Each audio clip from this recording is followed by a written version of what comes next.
Hi hello good evening viewers ఎలా ఉన్నారు? RK TV నుంచి అద్దంకి నవీన్. సో మన డిస్కషన్ టాపిక్ వచ్చేసి కాళేశ్వరం. కాళేశ్వరం సో ఈ ప్రాజెక్ట్ అందరికీ తెలుసు, బహుశా తెలియని వారైతే ఎవరు ఉండరు. అందరికీ తెలుసు ఈ ప్రాజెక్టు ఎంత ఇంపార్టెన్స్ తెలంగాణకి, ప్లస్ ఎలా ఇది నిర్మించబడ్డది అన్ని విషయాలు ఇప్పుడు మాట్లాడుకుందాము.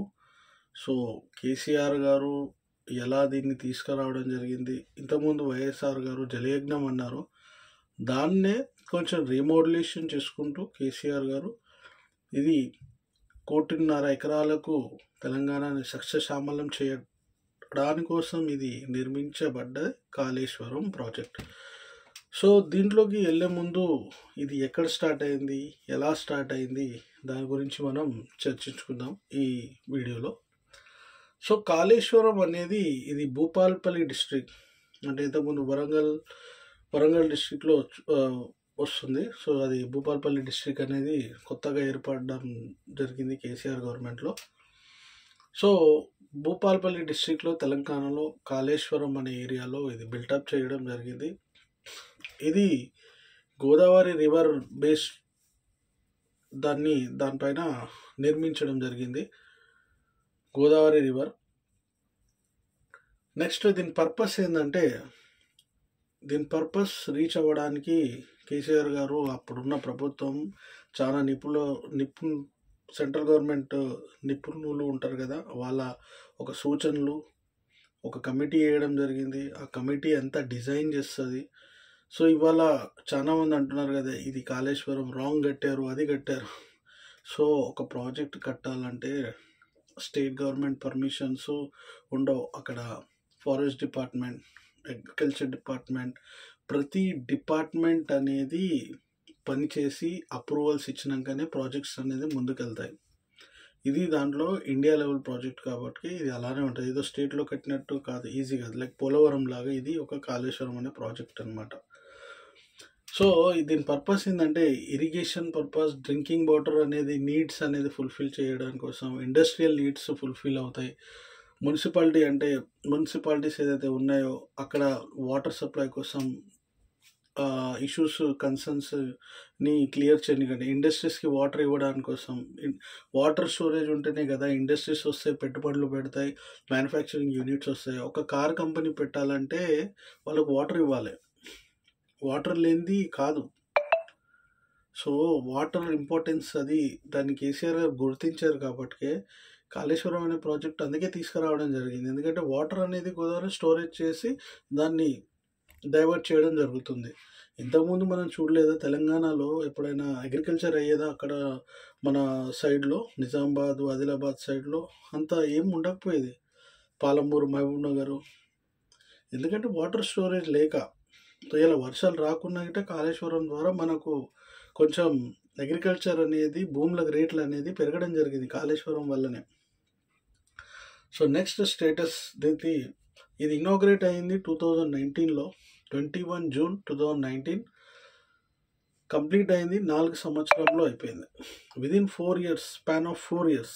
ఇంతవరకు హిస్టరీలో ఎక్కడ జరగలేదు. అది చేసి చూపించింది కేసీఆర్ గారు. So we need to appreciate this type of leadership. That too Harish Rao గారు, అతను మినిస్ట్రీగా ఉన్నాడు కాబట్టి ఫస్ట్ టైం ఉన్నాడు, సెకండ్ టర్మ్లో ఉన్నాడు, ఇరిగేషన్ డిపార్ట్మెంట్ తీసుకున్నాడు. సో బాగా పనిచేస్తారు.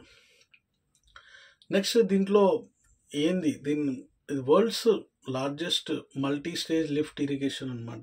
ప్రపంచంలోనే ఇది largest multi stage lift irrigation. So almost దీనికి water lift from 90 meters to 618 meters above sea level.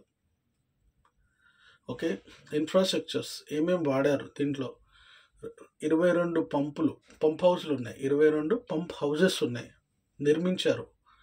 19 substations ఉన్నాయి, 1832 కిలోమీటర్ ఇరిగేషన్ కెనాల్స్ ఉన్నాయి, 203 kilometers ఆఫ్ టనల్స్ ఉన్నాయి, 1531 kilometers ఆఫ్ గ్రావిటీ టనల్స్ ఉన్నాయి. So world largest irrigation tunnel అనమాట ఇది. అంటే almost 14.09 kilometerకి సంబంధించి. Next water allocation ఎలా అవుతుంది దీనికి. టోటల్ కెపాసిటీ సంవత్సరానికి కెపాసిటీ ప్రాజెక్ట్కి 240 టీఎంసీ 1000 మిలియన్ క్యూబిక్ ఫీట్ అంటారు. టీఎంసీని 1000 మిలియన్ క్యూబిక్ ఫీట్, ఎవరికైనా తెలియకుండా చెప్తున్నాను టీఎంసీ అనే ఫుల్ ఫామ్ని. సో 169 టీఎంసీ ఫర్ ఇరిగేషన్ వాడచ్చు. దీని కెపాసిటీ ఓవరాల్గా 240 TMC. 169 TMC irrigation, 30 TMC for Hyderabad and హైదరాబాద్కి డ్రింకింగ్ వాటర్కి వాడచ్చు. 16 TMC for industrial use, 10 TMC for rural drinking water. So హైదరాబాద్కి సిటీకి ఎంత వాడతాం, 30 టీఎంసీ పడుతుంది. ఇరిగేషన్ అంటే అగ్రికల్చర్కి 160, అంటే అగ్రికల్చర్కి 169 టీఎంసీ పడుతుంది పంట పొలాలకు. నెక్స్ట్ వచ్చి 16 టీఎంసీ ఇండస్ట్రియల్, అంటే ఎవరైతే ఫ్యాక్టరీస్ ఉంటే వాళ్ళకి ఇట్లా వాటర్ అవసరం ఉంటుంది. సో వాళ్ళకు 10 టీఎంసీ ఊర్లలో వాటర్ రిలీజ్ చేయడానికి అది. నెక్స్ట్ అగ్రికల్చర్ ఇంపాక్ట్, అంటే దీనివల్ల వ్యవసాయం పైన ఎంత ఇంపాక్ట్ పడ్డది కాళేశ్వరం ప్రాజెక్ట్ పైన అనేది మనం చూద్దాం. ఇరిగేషన్ ఏరియా ఆల్మోస్ట్, అంటే ఈ డ్రీమ్ అనేది 1 crore 20 acres ల్యాండ్కి వాటర్ ఇవ్వాలని డ్రీమ్ ఇది. కానీ యాజ్ ప్రెసెంట్గా 18 lakhs acres అక్రాస్ 20 డిస్ట్రిక్ట్, అంటే ఆల్మోస్ట్ 37 lakhs acresకి ఇప్పుడు ఇస్తున్నాం. ఇది గణాంకాలు, కానీ ఇంకా పెరిగాయి. ఆల్మోస్ట్ 37 lakhs అయినాయి, 38 lakhs acresకి ఇట్లా అయిపోయినాయి.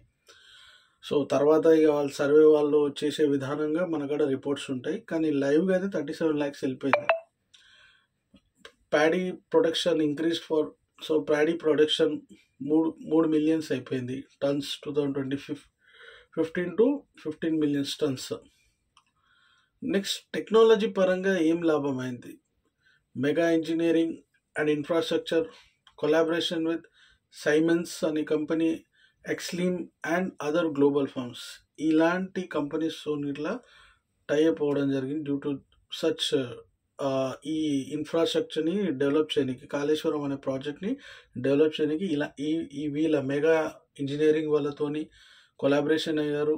Plus pump house designed by BHEL, మన బిహెచ్ఎల్ ఉంది కదా, బిహెచ్ఎల్ అంటే అది భారత్ హెవీ ఎలక్ట్రానిక్ లిమిట్ అంటారు దాన్ని. సో ప్రతి రాష్ట్రంలో బిహెచ్ఎల్ అనేది ఒక సంస్థలు ఉంటాయి. సో వాళ్ళతోని అయ్యి 140 MVWH కెపాసిటీ కరెంట్ అనేది వాళ్ళు పంప్ డిజైన్ చేయడం జరిగింది.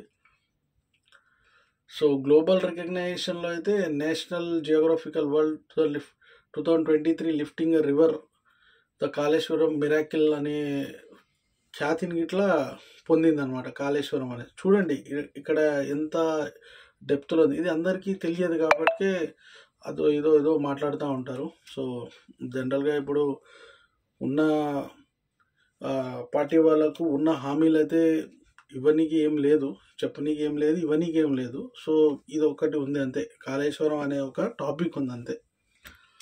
సో హ్యూమన్ ఇంపాక్ట్, అంటే దీనివల్ల ఏం ఇంపాక్ట్ అవుతుంది. So farmers in Bhupalpally and surrounding districts shared stories of increased income, అంటే ఇన్కమ్ వాళ్ళది ఇంక్రీజ్ అయింది, అగ్రికల్చర్ ఫార్మింగ్ ఇంక్రీజ్ అయింది. వాటర్ ఉంది కదా, ఇప్పుడు అదే మీరు ఆంధ్ర చూసుకుంటే వాళ్ళకి వాటర్ రిసోర్సెస్ ఉంటుంది కాబట్టి వాళ్ళకు కల్టివేషన్ ఎక్కువ ఉంటుంది, 3 పంటలు పంతారు. సో మనకు అది లేక దాన్ని కేసీఆర్ గారు గుర్తించి దాన్ని ఎప్పటికైనా చేయాలనేది ఒకటి ఉండే, వాళ్ళు చేసి చూపించారు. So Kaleshwaram is a good project, it has been approved by central government India. వాళ్ళు వచ్చారు, వాళ్ళు చప్పట్లు కొట్టారు, దానికి అన్నీ అయ్యాయి.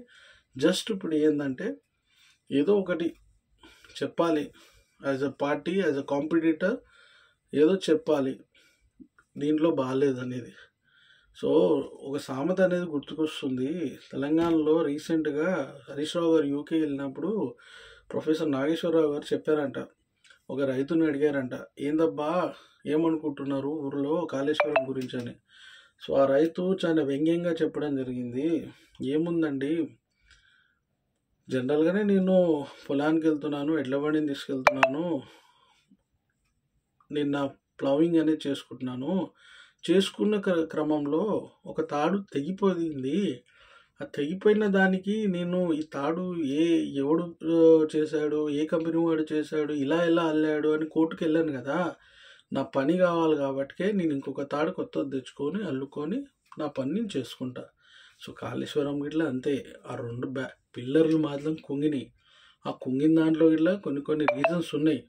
సో దాన్ని సెట్ చేసుకొని ముందుకెళ్ళాలి కానీ మీరు అది చేశారు ఇది చేశారు అనేది కాదు. సో మీరేం చేస్తున్నారు అది చెప్పండి కదా. సో అది కుంగేసి అలానే పెట్టారు, వాటర్ అనేది మీరు రిలీజ్ చేయట్లేదు. So please subscribe this video and share to everyone please.